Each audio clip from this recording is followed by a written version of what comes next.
Hi, everybody. Because we thought Harm Aidens deserved a little break, Max and I are going to take over this plenary session of the day. We are 2 of the 7 board members of the Low Energy Day, and we are not as funny as Harm Aidens, but we are very excited to present the TED Talks to you. So our goal for these TED Talks were to highlight some aspects of the energy transition that aren't that obvious and that haven't been addressed yet today. We have 3 of them, as you can see. They will take about 15 minutes, and after these 15 minutes, you, the public, have the chance to ask all your burning questions, and Max and I will come run to you. So let's not wait any longer and start with the first one. And who is that, Max? So the first TED Talk will be by Joaquin Exalto.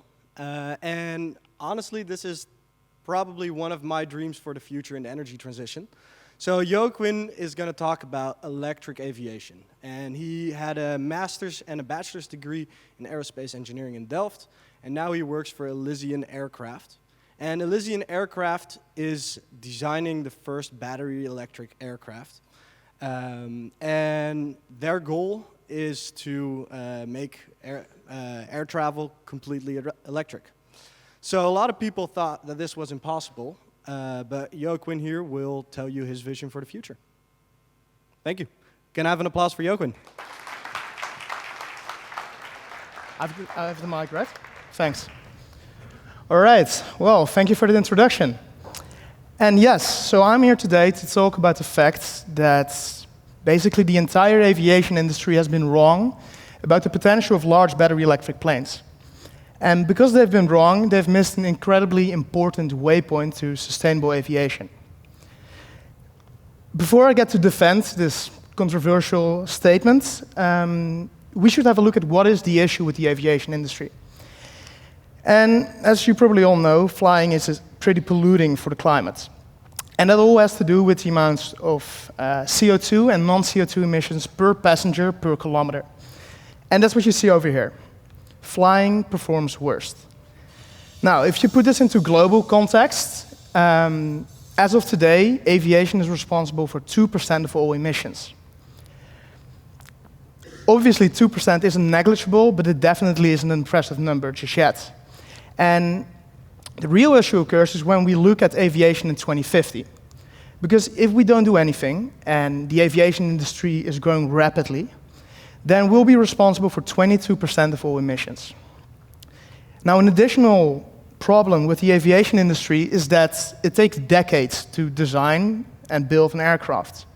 So, if we want to be serious about 2050, then we should have been well on the way. And this is where Elysian comes in. Because as Elysian Aircraft, we have a vision for aviation in 15 years. And there's basically 3 things that we want to and need to achieve. The first one is that we want to fly battery electric up to 800 kilometers with 1,000 kilometers in sight. We also think we should move towards a more web-based form of travel. So what that means is that you distribute all of your flights over the smaller airports that are all over the world. And lastly, and this is the one that airlines actually really like, we're going to be on par in terms of cost per seat kilometer with the B737 MAX and A320neo. This is a pretty tall order for a pretty small company. And to dissect all of these statements, let's have a look at why we would want to fly 1,000 kilometers on batteries. And the answer is kind of obvious if you look at this graph, which compares the grams of CO2 emitted versus aircraft range. And you see that the majority of all the pollution comes from flights that are below 2,000 kilometers. If I were to quantify this, you can see that 80% of all flights is shorter than 2,000 kilometers, which are responsible for about 40 to 45% of all emissions. If you can fly 1,000 kilometers, then with a single layover, you can tackle this entire range of flights. So, finding a solution, a sustainable solution for flights up to 2,000 kilometers could have a substantial impact on the aviation industry's emissions. But why would we even want to fly in batteries? Because there's other options out there, right? And to have a look at the other options, we're going to compare all of them in terms of emissions energy cost, infrastructure, and aircraft range versus kerosene. The first option, and this is actually something that you see in the news all the time because airlines love to talk about it, is ESAF. With ESAF, you basically take electricity from the grid and you convert it. You also take biomass, or you just take CO2 from the air, and you make kerosene again. With ESAF, you effectively take care of all CO2 emissions. But the issue with the aviation industry is that you also have emissions such as NOx and H2O at altitude, and those still remain. Now, an additional drawback is that SAF is extremely expensive to make. So what other options do we have? You probably also know about hydrogen. And you can either burn hydrogen in a turbine or using a fuel cell. Now, this solves part of your NOx emissions, even part of the contrails. But hydrogen's main drawback is that we actually emit more H2O, so water vapor, at altitude, which is a powerful greenhouse gas. Additionally, the infrastructure that is required for hydrogen is extremely complex and expensive. Now, that brings me to the last option, and you can probably already guess it. It's batteries. And batteries obviously have no in-flight emissions. The energy costs are extremely low because it's a very efficient chain. The infrastructure, sure, isn't easy to change around airports, but it definitely isn't as complex as what you would need for hydrogen. However, the real drawback is that a battery electric aircraft has a short range.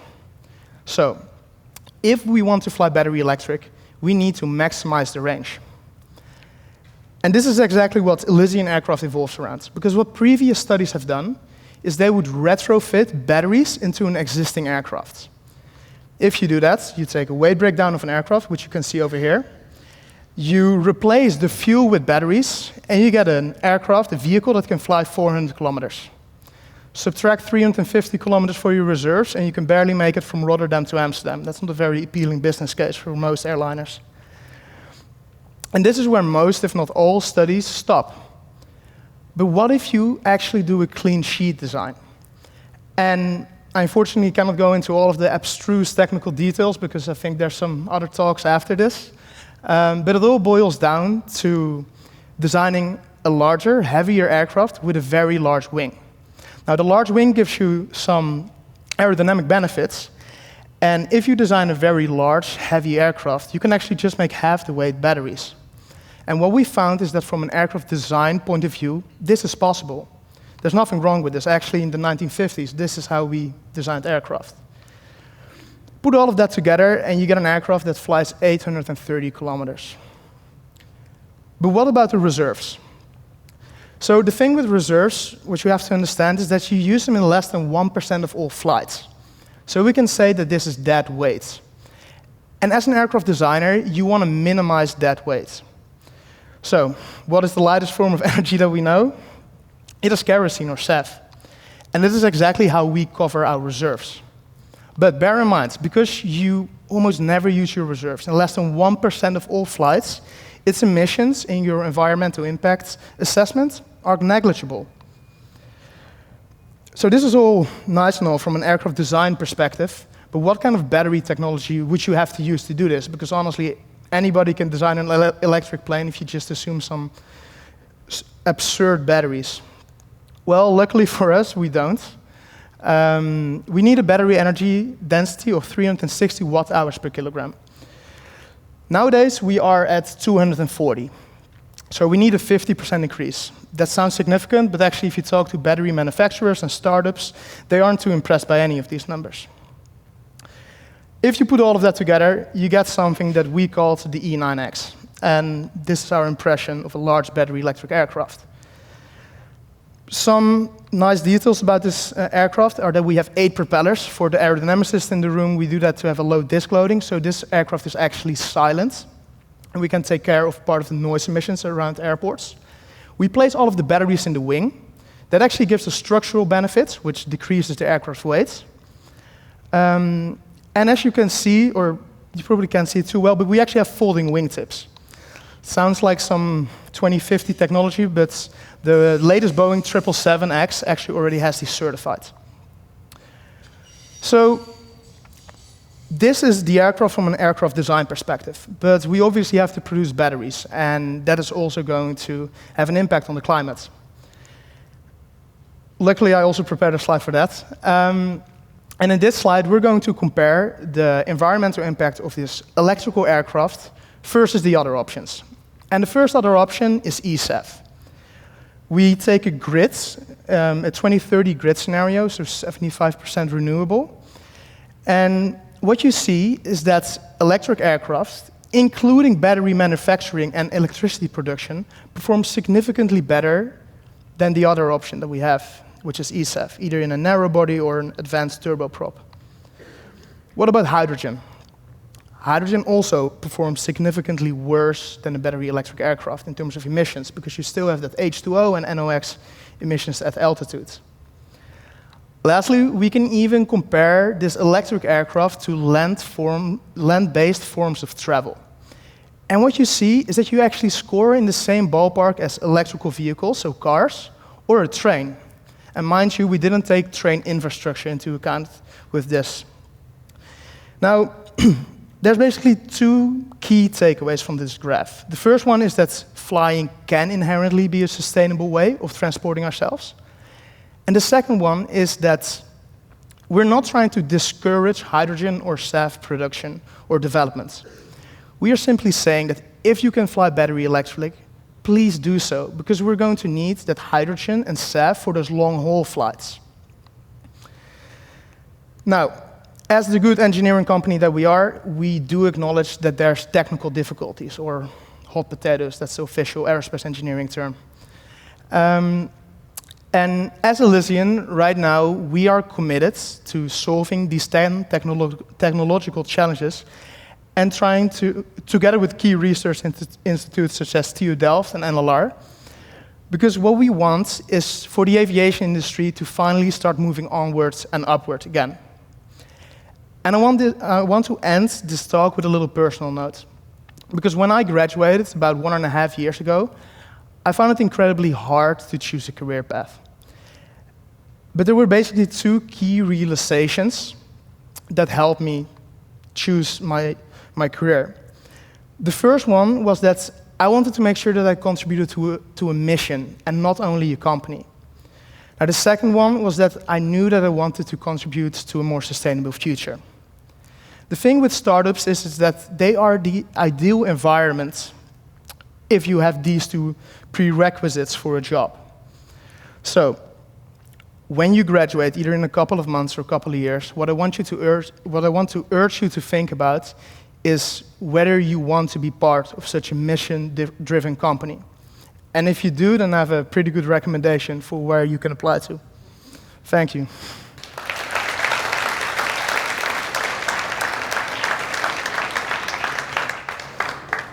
Questions? Yeah.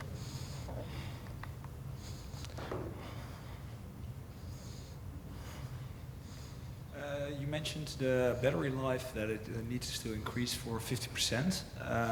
Is it already that you have some prototypes available for the design of your E9X, or is it still all in prototype for you? So the design freeze is in about 4 to 5 years, so we still have some time. We're actually talking to a bunch of battery manufacturers in the States who are doing very well. But the thing with batteries is that it's not only the cell technology, it's also the fact that there's packing around the battery, because if this thing blows up, it needs to contain the failure. So it isn't only like, you know, your anodes and cathodes, you also need to make sure that the entire structure around it, the pack, is sufficiently strong, and that's where you can actually, you know, minimize the weight. But it is still an ongoing project.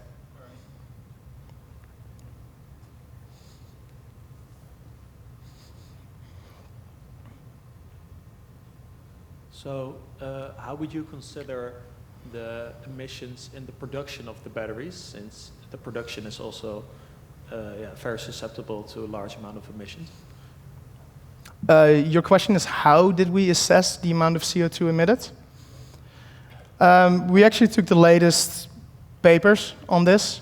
We took conservative numbers, by the way, for all of these estimates. We also published 2 papers in which we name all of our sources. So I would definitely recommend all of you, if you have any questions, to look into those 2 papers that are on the website. I hope this answers your question.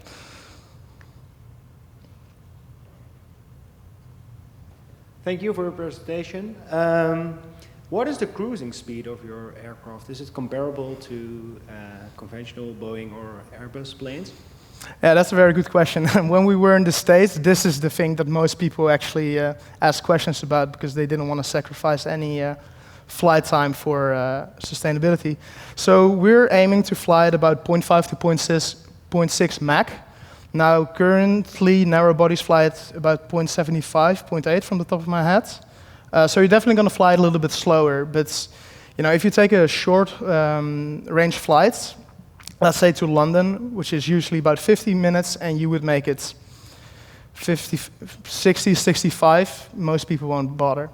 But crossing the ocean would be a challenge.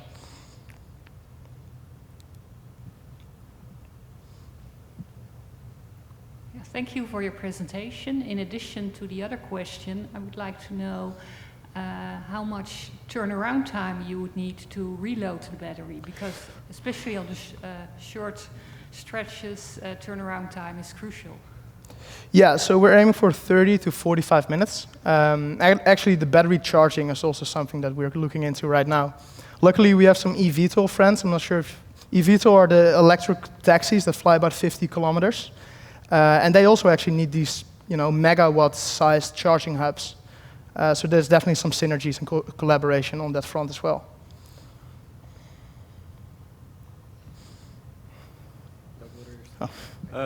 Thanks for the talk. I'm curious, is this plane heavier than usual planes in our airfields suited to fly on, especially the smaller airfields? Another good question. So we're actually going for airstrips that are about, let's say, 2,000 meters. That is, for instance, Groningen. And the A320s and the B737 Maxes that you take to, Spain, actually have the same weight as this aircraft. They just carry more passengers. So yes, they are.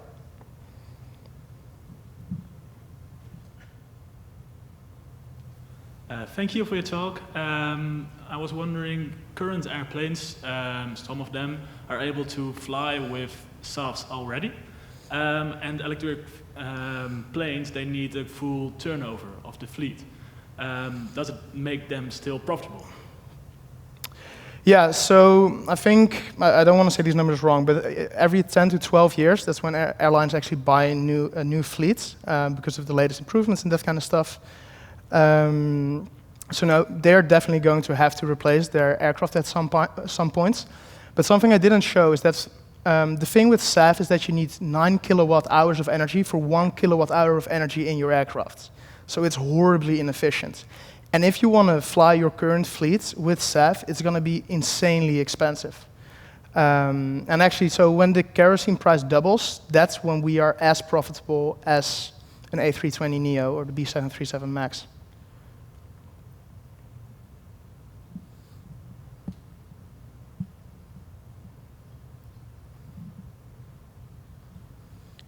Yes. How much money do you think is needed to build an actual minimum viable product? Yeah, so most estimates for these kind of aircraft programs are 5 to 7 billion. That's a lot of money to build an aircraft. That's not unheard of.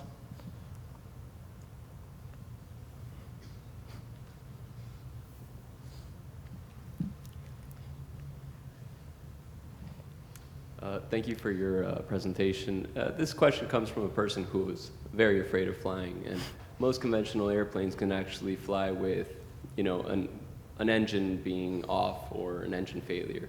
Now, this plane has 8 different propellers. Is it possible? What's the minimal amount of engines that the plane can fly with if there were some sort of failure? Yeah, so with EASA, so that's the certification guys, they require us to fly with 7 out of 8 propellers. The thing is, as long as you're in the air, this thing actually has an incredible glide ratio because it has such a large wing. So even if you're in the air and all engines would fill, you could still, descend and glide towards an airport.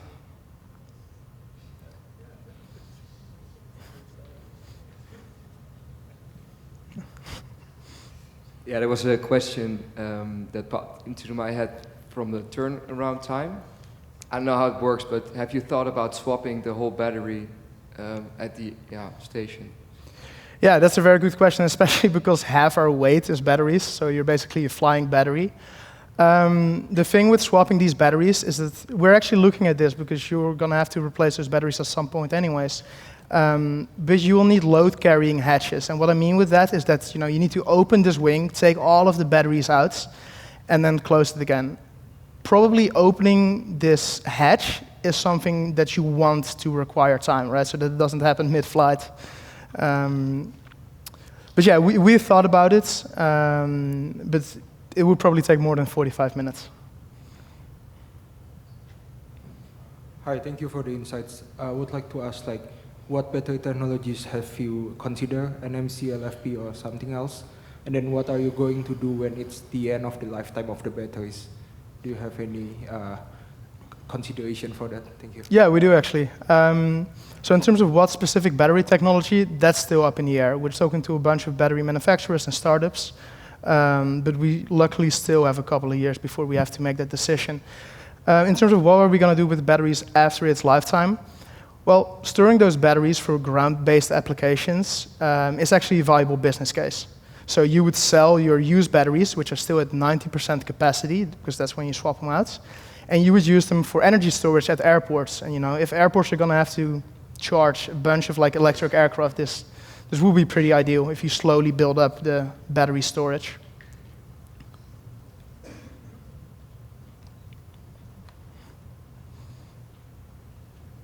Thank you for your presentation. In the pits what we had before, one of the biggest problems is the grid integration. So they couldn't even connect the school to the grid. How are you going to manage to charge 50 airplanes at the same time in one airport? Did you think about this problem? Yeah, that's definitely something that we've been thinking about. I cannot give you a definitive answer. And at the same time, I don't think you should try to boil the ocean, right? So this is definitely an issue that we are aware of. The same for the circularity of the batteries. But the one comfort that we have is that there's also very large factories being built right now with megawatt-ish cables going there. But it's kind of an indefinitive answer. But it's the best we have right now. Joaquin, thank you very much. I hope we see more from Elysian in the future, and I hope he inspired a few of you guys to work for a startup maybe in the future. Thank you. One round of applause for Joaquin, please.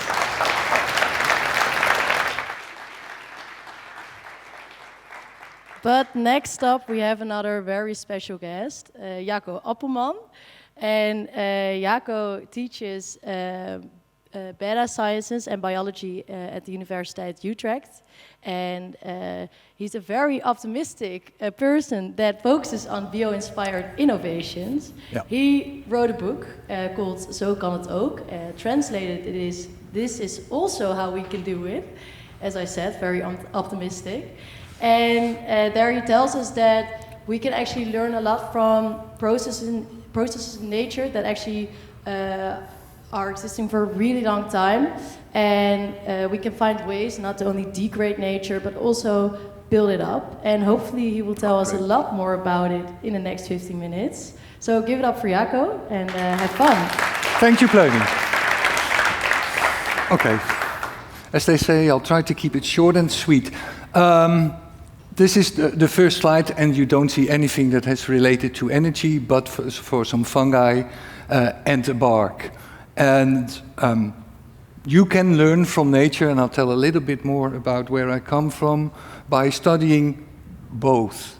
And for instance, our students have studied bark, and we found that the trees are able to cool themselves. But very simply, they can cool respectively to their environment, their immediate vicinity by 4 to 5 degrees, just by the way the bark is structured. And if you use structure, you don't need other forms of energy. So that makes it usually a very efficient system, and I'll show you a few.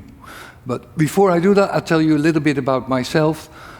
Yes, I wrote a book, but I'm also a social scientist now in a beta environment. I also worked for 10 years at TU Delft, at TPM, and there I was the social scientist as systems engineering.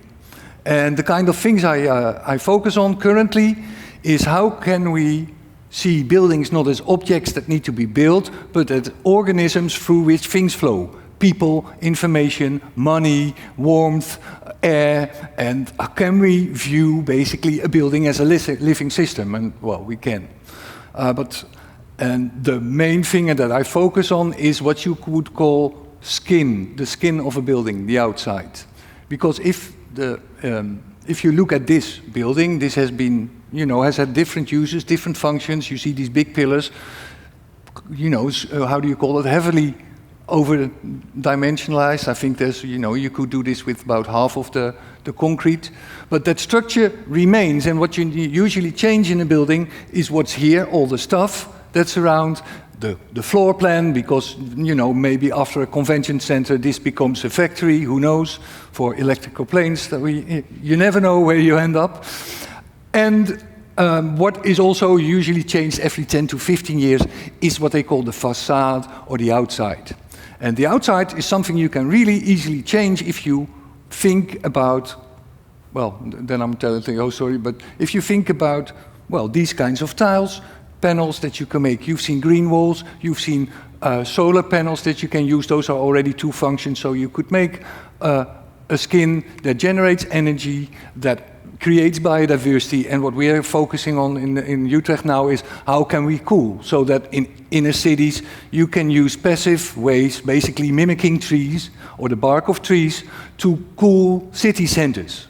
That's the kind of stuff that we hope to, well, basically show next year in the Dutch Design Week. The other thing is ecosystem synergy design.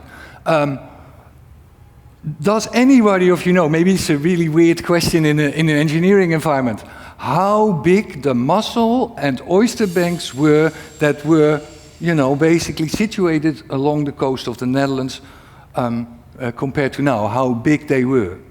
Anybody got a clue? No, simply put, about 1.5 times the size of the Netherlands.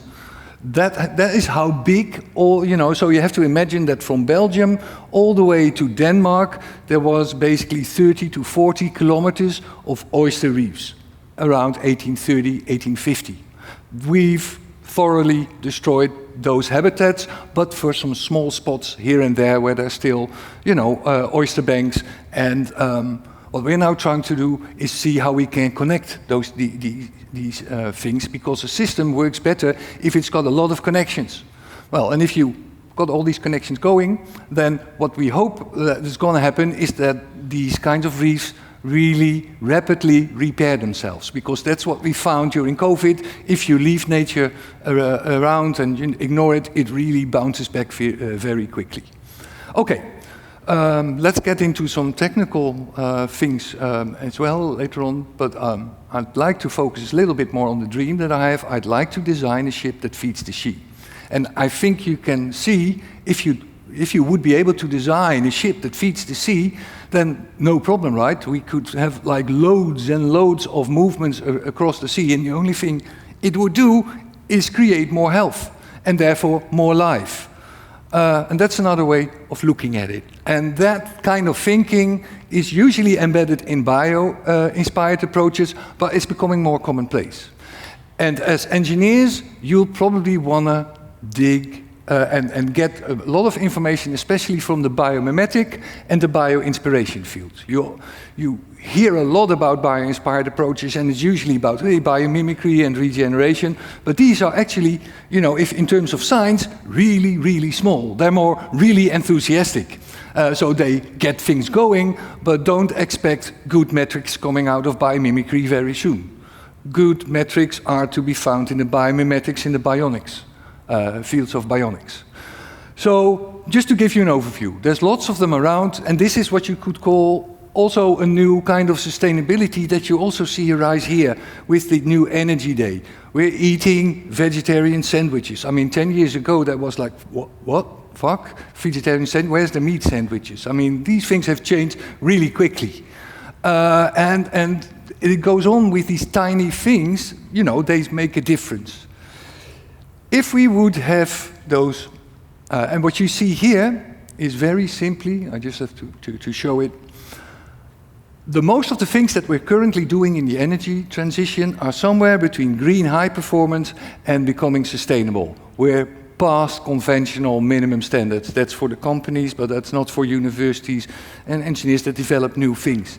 And I don't know how you feel it, but I think we've got all the building blocks here almost there to link different things and make totally new energy infrastructures that perform and are added up on the old, because you always build on the old. And if we would be able to do that, then we would approach that net zero and carbon neutrality pretty soon. But then it gets exciting, because we've basically also broken down quite a bit of nature that feeds us in the longer run. So can we also move one step further and also think of things that would help regenerate, right? And can these be technical systems? I think we can. And one of the, and I'm still showing here practical biomimicry, because this is what I'm saying. If you want metrics and if you want good science, you go to biomimetics and bionics and these kinds of things. But to get inspired, to get, you know, things, think about new things, to innovate, you need more rough and ready methods like biomimicry. And they found, basically, if you look at this, well, okay, what are like the conditions you always have to meet, because that's how the Earth operates. Then, what are the basic principles nature works with? I'm not going to explain that, but you see some of them. And of course, I picked especially the last one because we're here at the Energy Day, right? So, and if you look at, if I want to be resource efficient with energy, what can I learn from nature? And these are the first kind of lessons, the strategies nature basically uses to create low energy systems that function very well. So, low energy processes, I mean, there's not. Let me give an example, and this is usually what people don't believe, but in nature, almost everything is collaboration and dependencies. There's almost no competition. And that's for a reason, because to compete, to go all out, to do the 110%, that's a high energy strategy. So you only use that to procreate, to, you know, if that, to survive. So if there's competition about food, then it's always short. And, you know, two species fight for it, one wins and the other goes. Right? That's basically how it goes. So competition is not there. You need to collaborate and create dependencies. What you also do is use one design for a lot of things. So basically, nature designs a lot of pocket knives in different places. It also recycles everything, and this is still something we as a species are learning. How can we recycle everything? Which substances can we use, which can't we use, which need to go in a tech cycle, and it fits form to function. And of course, that's pretty obvious if you look at fishes in water. A denser medium, so a way more streamlined and, well, not aerodynamic, but fluid dynamic body. This is how you can use that. And when you start using it, then you get things that, this is again the skin metaphor. They use skin as a model. You see here a Mercedes Jeep that's already driving. It's being sold this year for the first time. And this might be for Joaquin interesting to know, because they used molecular biology in order to make a skin around the battery that can crack, because a battery expands when it gets hot and it contracts, you know, when it gets cold. And by doing so, it creates tiny cracks, and that decreases the battery life. But if you could change that and basically let the casing and also the packaging of the batteries function as if it were skin, it could repair itself. First practical product is now on the market, and it's basically employed by Mercedes. And the good thing is, it's got twice the range of normal batteries, so that might solve some of the problems that you discussed in the last TED talk. Okay. Also, and this is something, this is more, I said I'm a social scientist, and all technical systems also have a behavioral component to it, and all innovation policies can also be done in different ways. If you're a fast reader, then you've know my story. Classical approaches, top-down planning, for instance, for master plans for airports, are a notable pain in, well, it's a pain. It's really hard to design. I really have to be careful what you say, right? So, okay, you've got highly complex systems. It takes a long time. I know from studies, to hospitals in the Netherlands, it takes, well, for a city or to about 25 years just build the hospital. Now we're talking airlines and airports, which are, a bit more complex than a hospital in a way. And there are even more complex systems like energy infrastructures and telecom infrastructures, which are so complex that we basically can't work with a classical top-down approach. So we have to find other ways. And especially in innovation policy, this might work and we might learn together how that works. What you do, simply, if you would be the Dutch government and say we want to make an energy transition, suppose that we're like 20 years back, then you would communicate, I'd like to invite everybody to think how we can transit from a fossil fuel to a renewable energy. And then you let it go. You liberate people just to let it go and produce different ideas. You scan, you weigh, you evaluate, and you pick out the examples that work. And those you nurture and give back. And then you get positive cycles. And this is exactly also how bees work. If they want to have a new colony. By the time that they are, finding out, hey, we're getting shortages, it's really hard to feed the colony, then basically the older worker bees are liberated. I've got 1 minute left, I guess, right? Okay, not yet. 2. Okay, great. And then the older worker bees, they go out, they come back, and they do their wiggle dance. Other go and check, like, is it really true that, 3 miles from here, there's like loads and loads of honey and nectar? And if that's true, and the whole hive basically concurs, of everybody who's seen it concurs, then they scan, they've been liberated, other people scan, they observe, they learn that there's a lot of stuff there, and then they move. So you can learn, basically I learned this from bees, how to make a different innovation policy. And I'm not going to say that it is a cure for everything, but asking the question, when you've got a complex problem, how would nature solve it, really delivers some good starting points. And sometimes, and there's also a critical note, because that was also being asked, is we've got so many interesting energy alternatives, batteries, hydrogen, etc. And the time I also worked in Delft, there's still a push, and currently there's still a push for nuclear energy. And if you take a biological point of view, and this is something you don't hear in discussion, so I'm just giving you this argument from biology, and the jury is still out, but life could only develop on Earth because we have a magnetic field, so an iron core in our planet, and secondly, because we have an atmosphere. And thirdly, basically because cyanobacteria produced a lot of oxygen about 3 billion years ago that created an atmosphere that most biological beings could breathe.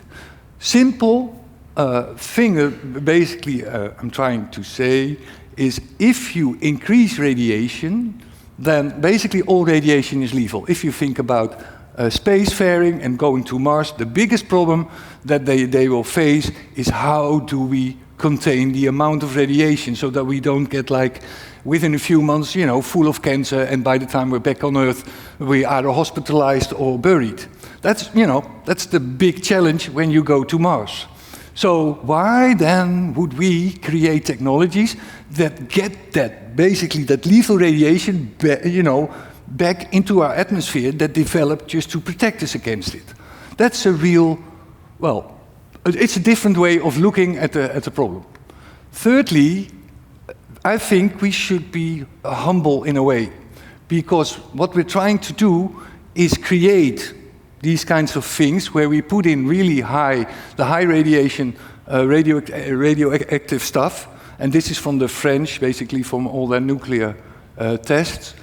And there is a distinct possibility, because those atolls are about 1.5 meters above sea level in 1950 when they built them.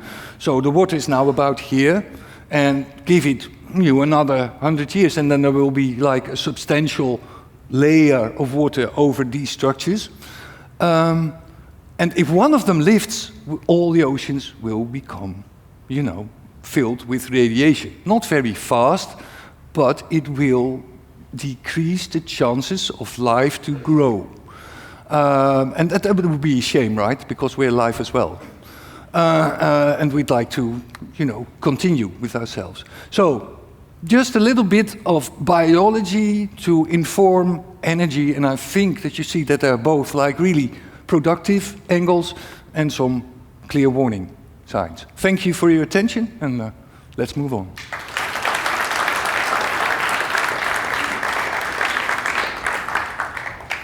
Any questions or remarks or? Too exotic, yay.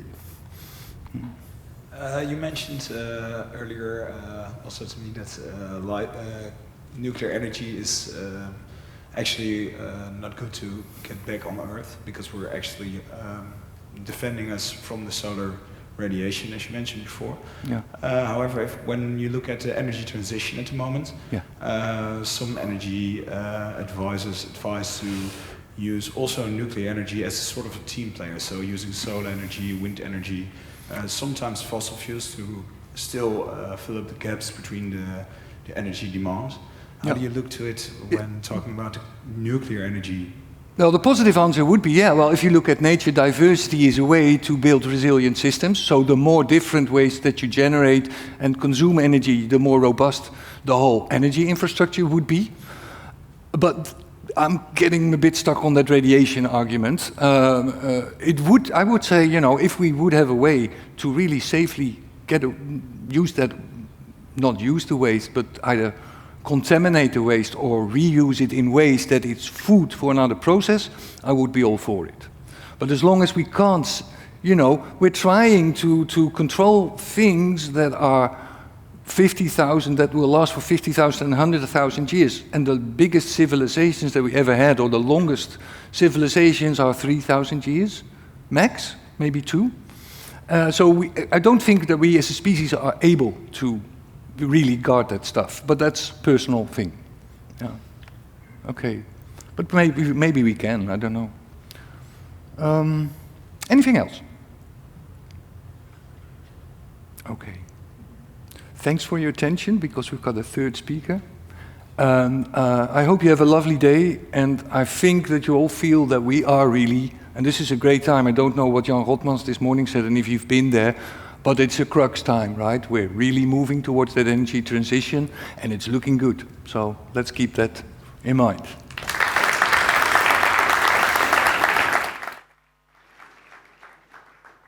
Thank you so much, Jaco. I really like the regenerative look on the energy transition and going away from generating to a regenerative way of going to a better future. Then the third TED Talk will be by Marjon Castelijns. And Marjon actually teaches at Darrell Education and works for Darrell Consultancy, which is one of the companies that is here today and giving 2 of the workshops. And Marjon started her own non-profit organization called Climate Connection Africa. She will talk about climate change or the energy transition in Africa. And with her startup, she's trying to raise awareness for the energy transition over there and create connections between Africa and Europe. For the rest, she's also going on a trip in a few months to Eastern Africa to actually achieve this goal. And if you guys are lucky, then I think she might talk about that a little bit. Can I please have an applause? Thank you. Yes, good afternoon. I think this is a very different topic because I believe we've been talking a lot about a lot of technical topics today. But the focus of my talk is also a little bit of a different, has a little bit of a different angle.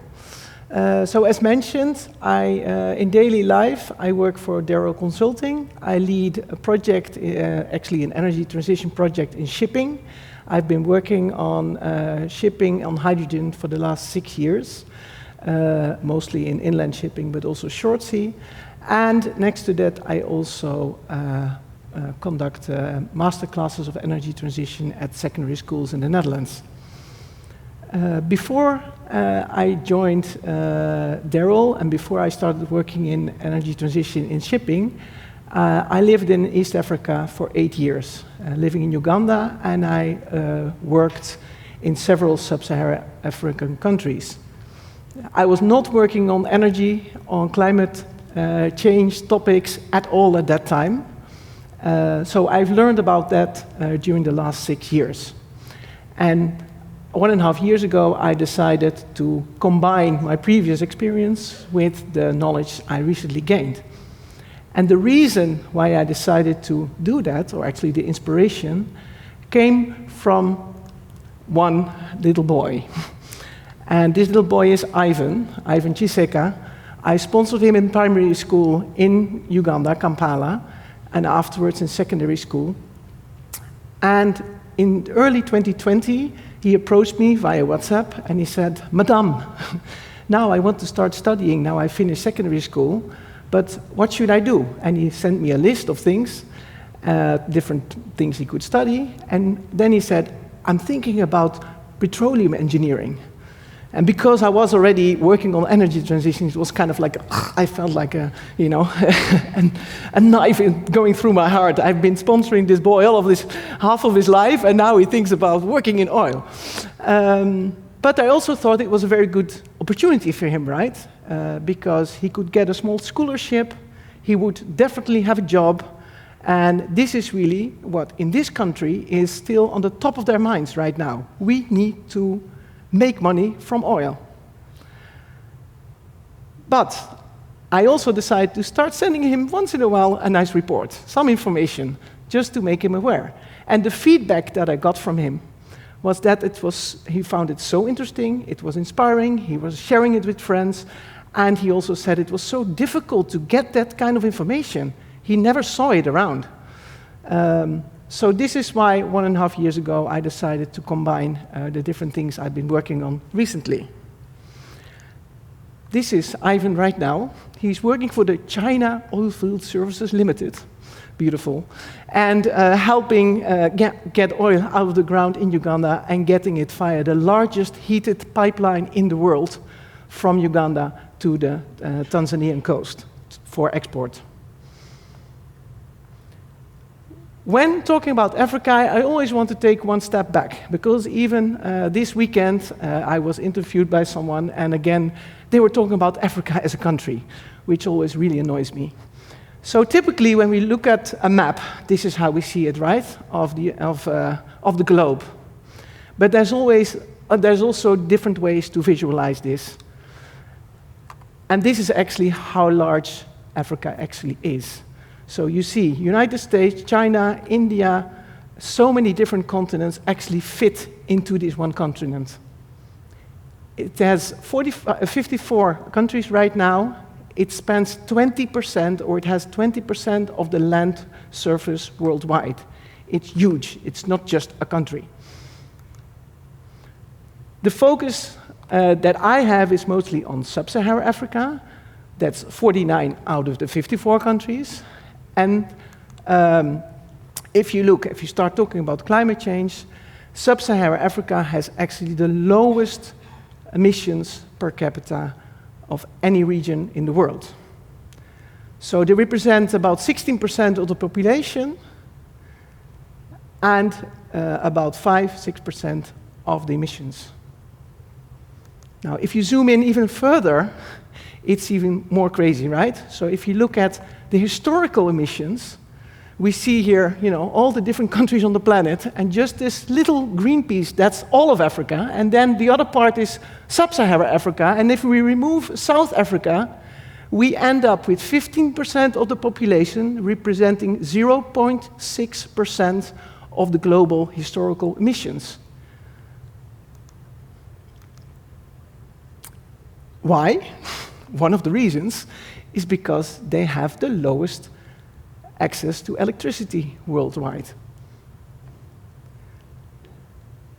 And this is why when we talk about energy transition, and when we want to talk about energy transition in Africa, we should never talk about just energy transition, right? It's always about energy transition and energy access.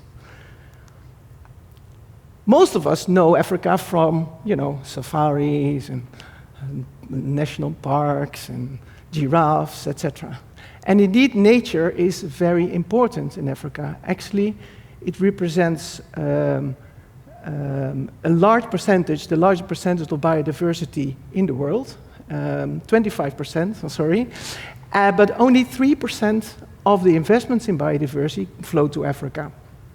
The same counts for energy. So Africa holds 40% of the renewable energy sources on the planet, but only 2% of the investments in renewable energy flow to Africa. So this also means that there's still loads of opportunities. The impact of climate change at the same time is huge. Over the last 3 years, especially East Africa has been suffering from drought caused by La Niña. But now La Niña has left and El Niño came in. And recently, maybe also all of you saw these kind of images on the news. Kenya, Tanzania especially, but also other East African countries have been suffering from floods. These are the numbers that are then being reported, right? Oh, 438 deaths, okay. That's not so much. It is a lot, of course, but those kind of numbers don't make a big impact. The 500,000 displaced, still a larger number, but it still doesn't represent the impact these kind of things actually have on these people. Because the people that have actually lost their home at that time, they don't have an insurance, they don't have a bank account, they have nothing. Their children won't go to school for the next 5 to 10 years. If they get a health problem, they won't be able to go to a hospital because they have nothing left. So the impact is very big to them. And right now, we see that the situation in Africa is actually all over the place. So on the south, they're suffering from droughts. In the east, they're suffering from floods. Of course, it's a huge continent, so it's also logical, but there's different challenges all the time, and it's changing all the time. So the expectation is that millions of people are going to be affected yearly. And the loss and damage is huge. And who's going to pay for this, right? Now, then we get to the next topic, which is also on the agenda of the United Nations and has also actually been a bigger and bigger element of the COP meetings.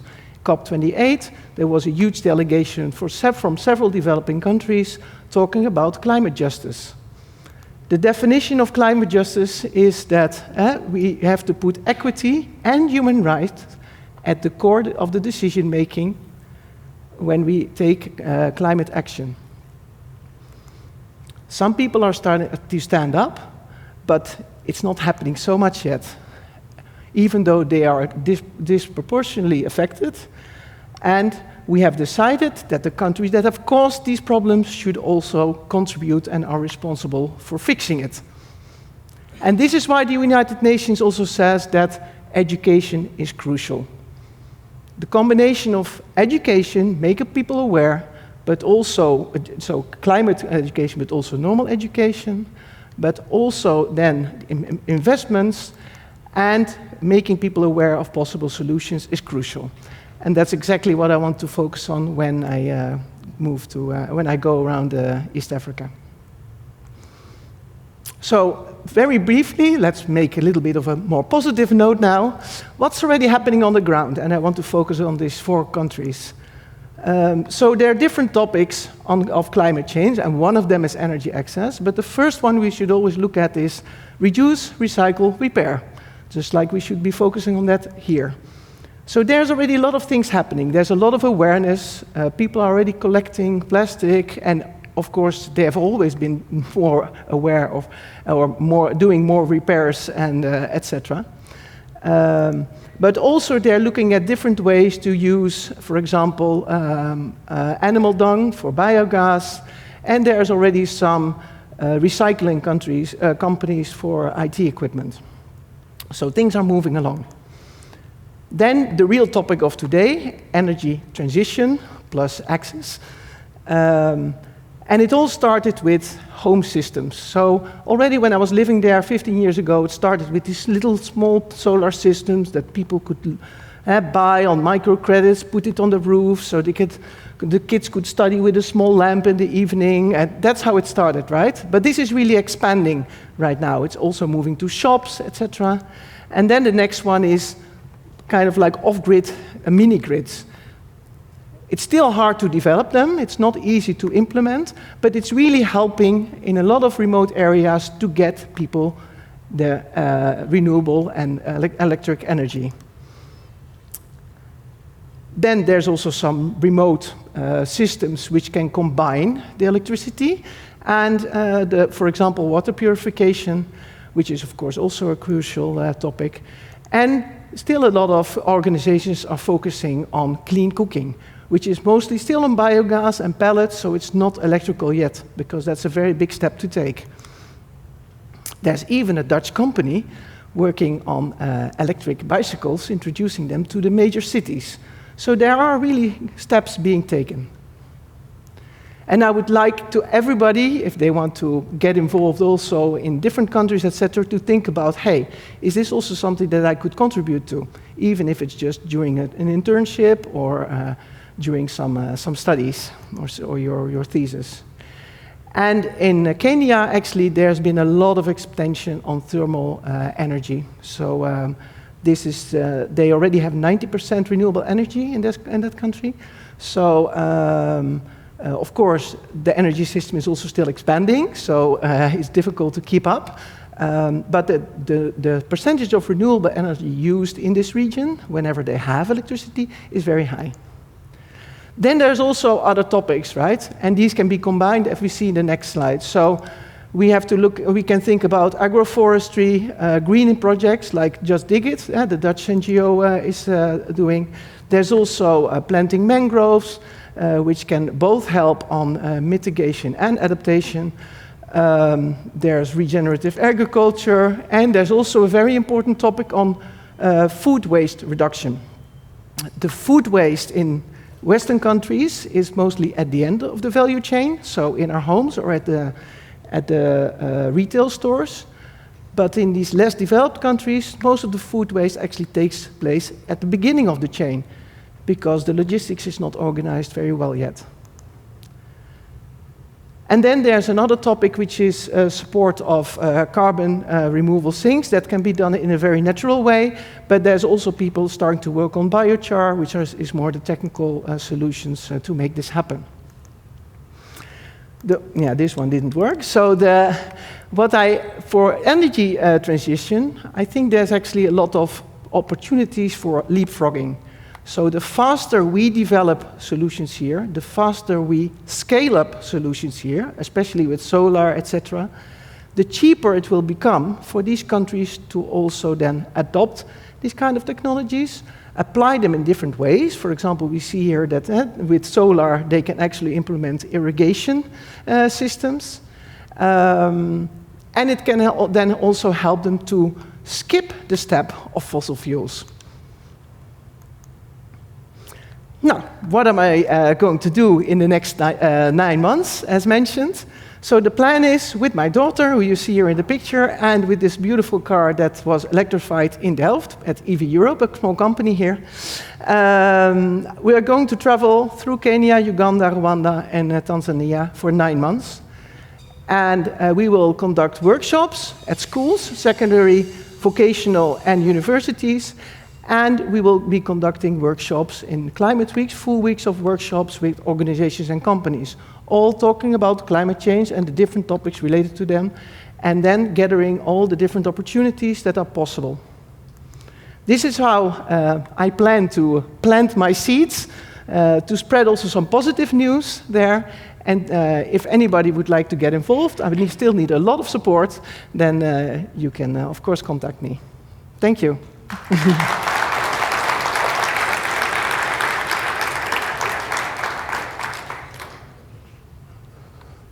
Any questions?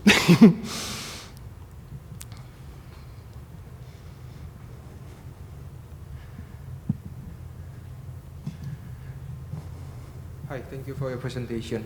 I would like to see what's your point of view of minings of materials that is for energy transition. For example, cobalt in Congo, and especially like almost all of these minings are not owned by the local side. So I just want to see what is your point of view of that. Thank you. Yeah, yeah, that's indeed another very big challenge that we're looking at. And this mining is not just leading to very unfair labor conditions. It's even leading to a conflict, wars. So it's leading to a lot of different problems. And I think we need to be very careful with this. So that's also, in my personal opinion, why I think, okay, we should not just look at energy transition. We should also always first try to reduce, make things more efficient, try to use as little energy as possible, and then see how we can make it renewable or make it electrical, because these new raw materials bring, well, that's still a very big challenge. Yeah, absolutely. Yeah. No. Hi, yes, thank you. You already mentioned the Chinese oil company. Yeah. But are you also worried about their attempts to influence the energy sector and transition? Yeah, that's already happening. So a lot of those raw materials that are being mined in this region or generally on the continent are actually being mined, or not directly being mined, but somehow being exported to China, of course, because they are also the biggest producer. And they have been investing for the last 20 years to get access to them.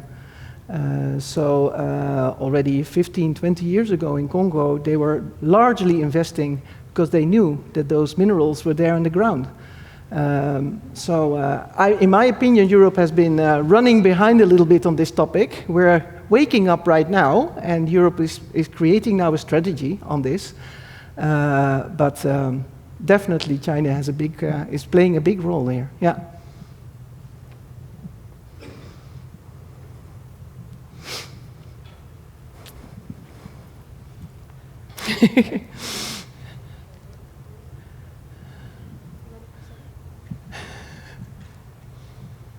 Yes, to continue on that question. Yeah. From European media, those large infrastructure projects that are financed through China, they're always put in like a negative way, that they would try to bankrupt African countries and in order to make them more dependent on China. When you're actually there, do you feel like that maybe China is actually investing in the continent, or what are your views on that? Yeah, it's a very complicated topic, right? Because it involves this kind of investment, but also geopolitical topics. And honestly, Europe has also not been conducting in the most appropriate manners, let's say, on that continent for the last so many years. So it's I do believe that some of the countries really thought some years ago that China was like the bigger savior, right? So they kind of moved away from Europe, US, etc. Also because we were always also bothering them with all kind of human rights topics. Some of the governments are now starting to realize that, okay, now we are, stuck with this with this party, let's say, with this country, and that is causing some other challenges again. So it's very difficult to say. I saw, because they were also doing very good things, but next to my house in Kampala, the Chinese built a huge hospital, everything for free. They built it, and then they said, good luck. And 2 months later, actually, one of the people working with me, his wife had to give birth, went to that hospital, and there was no trained personnel, nothing, So at first they thought, okay, we are getting so many things for free, But then later on, when it comes to capacity building and maintenance and all these kind of things, often these kind of projects also create problems. And yeah, this is also now an awareness that is starting to grow, that just getting things in that way from certain countries also can create different problems later again. But it's a very difficult. There are whole books written about this, so I cannot just. It's not an easy topic to just address. Yeah, but it's true. There are some countries that are very reliant now, or very much dependent on China. Yeah.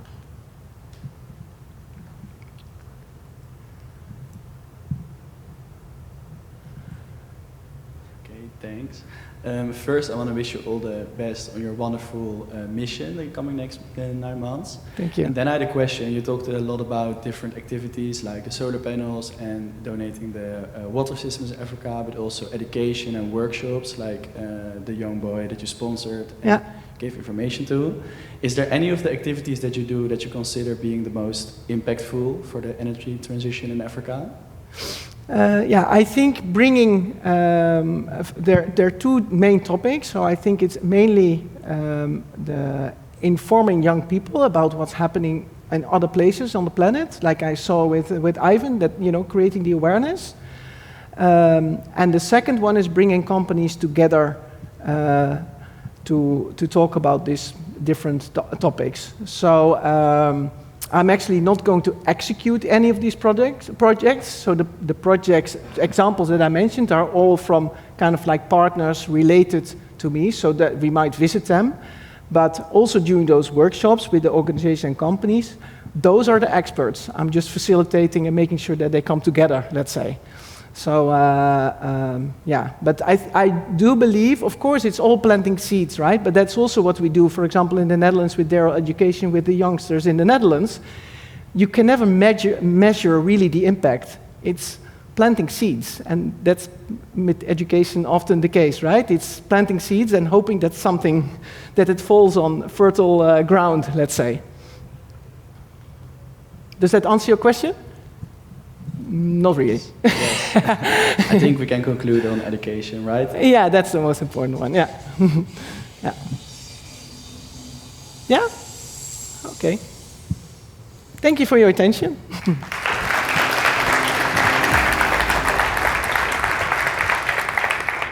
Thank you, Marjon, for this really interesting